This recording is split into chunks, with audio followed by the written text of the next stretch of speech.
Okay, let's dive into this. Welcome, focused learners, to today's Explainer. We are going to absolutely demystify the origins and, well, the actual mechanics of the modern startup. If you've ever looked at those massive tech giants and wondered how they went from some chaotic idea in a garage to a literal global phenomenon, you are definitely in the right place. Today, we're going to trace that explosive growth back to its surprising roots and show you exactly how to navigate extreme business uncertainty. But first, to really wrap our heads around this, I need to ask you a question. Just imagine someone opens a brand new, beautifully designed cafe right down the street from you. Is that cafe a startup? I mean, most people would instinctively say, sure, yeah, it's a new business, it has founders, so it's got to be a startup, right? Well, actually, we need to dismantle that illusion right now. Simply opening a local business or buying into a franchise, that absolutely does not automatically qualify you as a startup. To see why, we have to look at what a startup truly is at its core. By definition, a startup is an organization designed to grow rapidly, and crucially, without geographic limits. It's a human institution built to create a completely new product or service under conditions of extreme uncertainty. You see, a startup isn't just executing a known business plan like a local restaurant does. Instead, it is actively searching for a repeatable, scalable business model. The entire focus here is rapid development and scalable innovation, not just your traditional slow and steady linear growth. Let's juxtapose these two worlds so we can clarify why a startup aims for exponential impact. On one hand, we have SME, or small and medium enterprise entrepreneurship. Think back to our local cafe. It has a regional focus, it creates non-tradable local jobs, and its growth is typically linear, steady, but capped.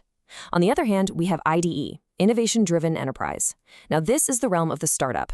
IDEs target massive global markets. They create tradable jobs that can be done from practically anywhere, and they rely on unique innovations to achieve exponential growth. When an IDE secures funding, the whole system is built to scale massively. Part 1. The Anatomy of Growth, the Hockey Stick Curve. And this brilliantly illustrates the exact pattern we're talking about. You know, when founders talk about scaling, a visual J-curve pattern is the ultimate prize they're chasing.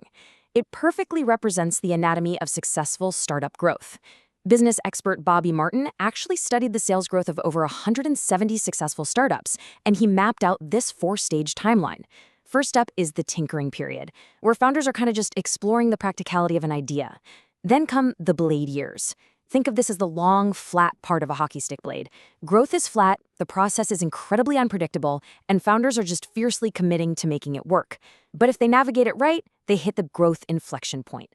Suddenly, revenues turn sharply upward.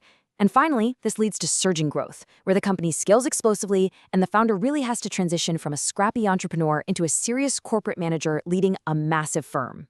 Part 2, the surprising origins of Lean, the factory floor. So if you guessed that the modern framework for managing this wildly unpredictable startup journey came straight out of Silicon Valley, well, think again.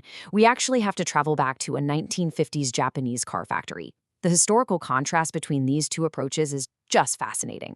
On one side of the coin, we have Henry Ford's mass production. Ford used narrowly skilled workers and single-purpose machines to just churn out high volumes of standardized products. His whole philosophy was aiming for good enough. But over in post-WW2 Japan, e.g. Toyota, and his chief engineer Taiichi Ohno at Toyota realized, hey, we can't compete using American methods, so they created lean manufacturing. They relied on multi-skilled teams aimed for absolute perfection, and crucially, they only made products that the customer actually ordered. So why did Toyota have to be so radically different? Well, post-war Japan faced incredibly high raw material costs and very, very low consumer demand. They literally couldn't afford to build huge inventories of cars just hoping someone would buy them. Toyota had to drastically reduce waste. In lean manufacturing, any use of assets, whether that's time, materials, or human effort, that doesn't directly create value for the final customer is considered waste. They had to rely entirely on customer pull just to survive. Part 3, the 5 Lean Principles, from factory to software. Let's move to and see how this builds systematically into the 5 Lean Principles. Because this relentless focus on eliminating waste evolved into a broader philosophy that bridges the gap from 1950s factories straight to modern software. First is value. You've got to define value strictly from the end customer's point of view. Second is value streams, identifying every single step required to deliver that product and ruthlessly throwing out the steps that are wasteful. Third is flow, which means reorganizing those remaining steps so the value-creating process is run continuously, no interruptions. Fourth is pull. This means you completely discard useless sales forecast and only produce when the customer actually pulls or demands the product. And fifth is perfection, building a learning organization that constantly finds ways to get a little bit better every single day. Part 4, the Lean Startup Framework, minimizing risk. Which brings us full circle to the modern era. Because when you take those historical lean concepts and apply them to a new venture today, you get a systematic approach perfectly designed to minimize risk. Traditionally, entrepreneurs would lock themselves in a room, write this massive, formal business plan, secure funding, and then spend their entire budget building a product based purely on their own unverified intuition. The lean startup approach says, whoa, that is incredibly risky. Instead, you need to gather actual customer feedback early on. You test your core assumptions with real data before you blow your budget. Ariel Garten, the co-founder of Interaxon, perfectly summarizes this mentality.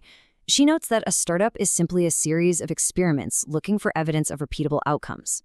I love that because it gives the methodology real authoritative weight. You're not some mythical visionary perfectly executing a rigid master plan. No, you are essentially a scientist. Your business idea is just a hypothesis, and your job is to validate that hypothesis through cold, hard experimentation. And the ultimate engine for running those experiments? That's Eric Ries's famous build, measure, learn loop. Think of this as the steering wheel of the lean startup. You build a minimum version of your product. You measure how customers interact with it using actual data. And then you learn whether your assumptions were right or wrong. Based on that validated learning, you make the absolute most critical choice a founder can make. Do you persevere along your current path, or do you pivot and make a sharp turn?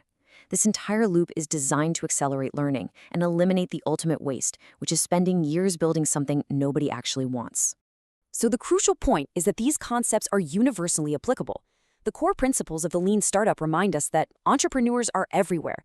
You don't have to be in a garage in Silicon Valley. You just have to be operating under conditions of extreme uncertainty. It also reminds us that entrepreneurship is management.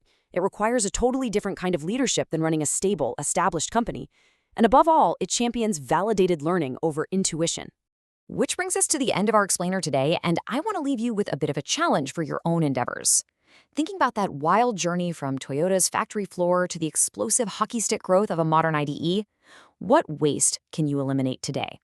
And honestly, more importantly, are you ready to stop guessing, start treating your ideas like experiments, and truly test your assumptions? Apply that build, measure, learn loop to your own work, and you just might find your very own path to exponential growth. Thanks so much for joining me for this explainer. Keep learning, and I will catch you on the next one.